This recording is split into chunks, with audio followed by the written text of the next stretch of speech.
大王，张子来了。大王，张子坐。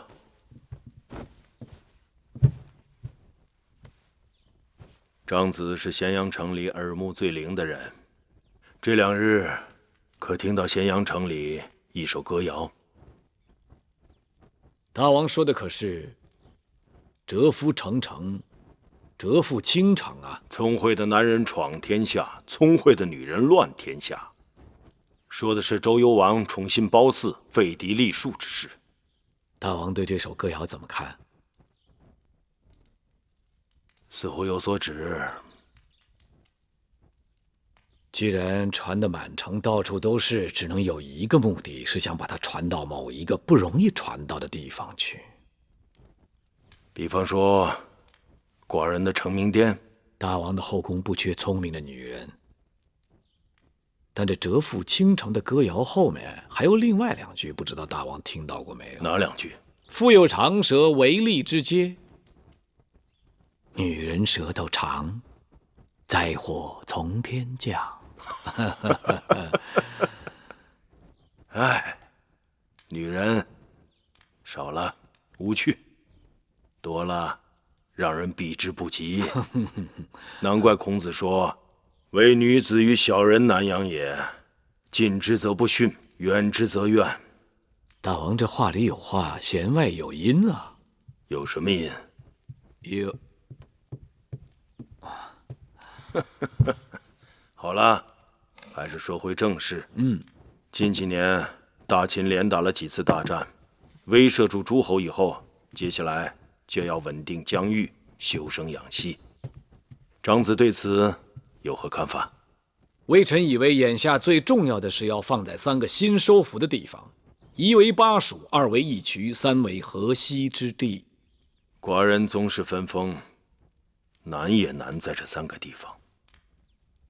大王已成年的公子当中人才济济，该不会周旋不开吧？你可能不知道，芈月提出想让公子季分封去巴蜀。也是啊。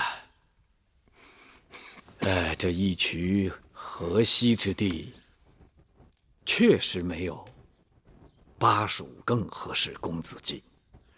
公子季尚未成年，那巴蜀山高路远，对他就合适。芈八子寻不到比巴蜀更好的去处了。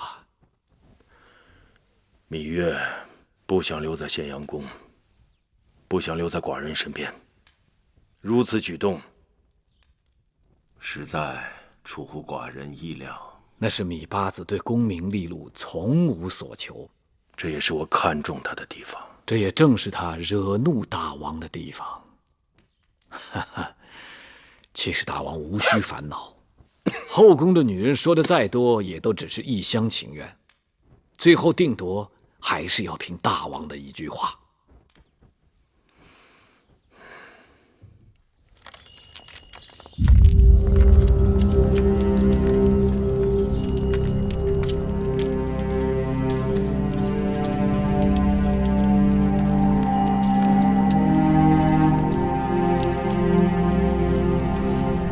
大王到！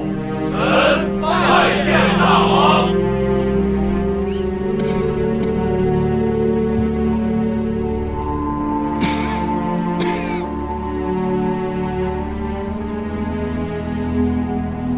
免。元日大吉，寡人要与众臣宣布诸公子分封之事。寡人的公子们逐渐成年，到了该为大秦镇守疆土、随从作战、交纳贡赋而尽职守的时候了。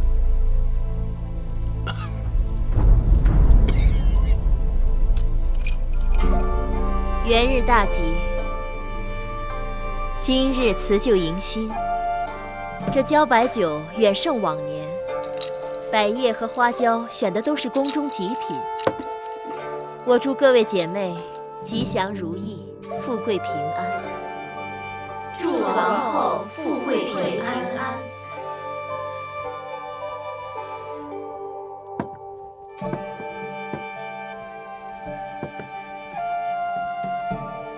没儿女自有没儿女的好处。魏姐姐，童儿还小，你说会不会这次也把她分封出去啊？妹妹放心，有人比你更不想让儿子分封出去。姐姐说的可是魏夫人，可我看魏夫人是胸有成竹，好像稳操胜券的样子。有些人就是刚愎自用，自以为是。哎，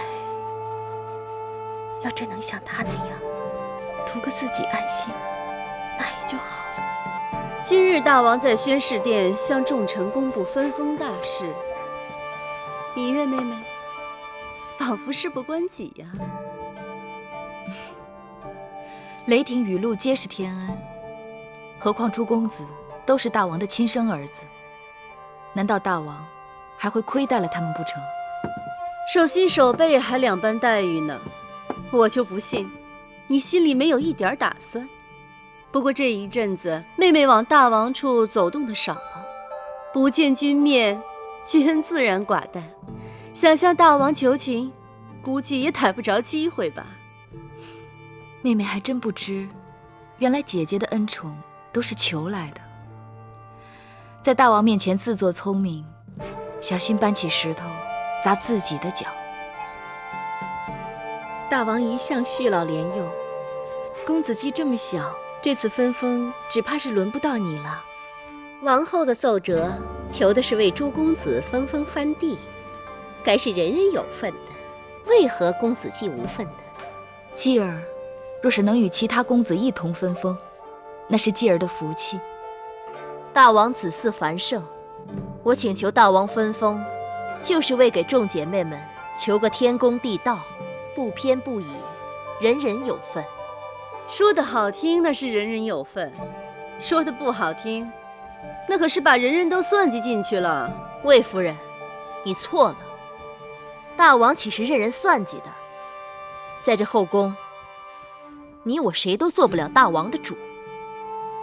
今日大朝会，大王会在殿上颁诏，也应该有消息了吧？是啊，就是啊。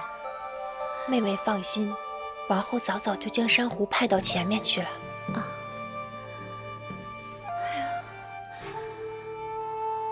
姐姐急也没用，该来的跑不掉。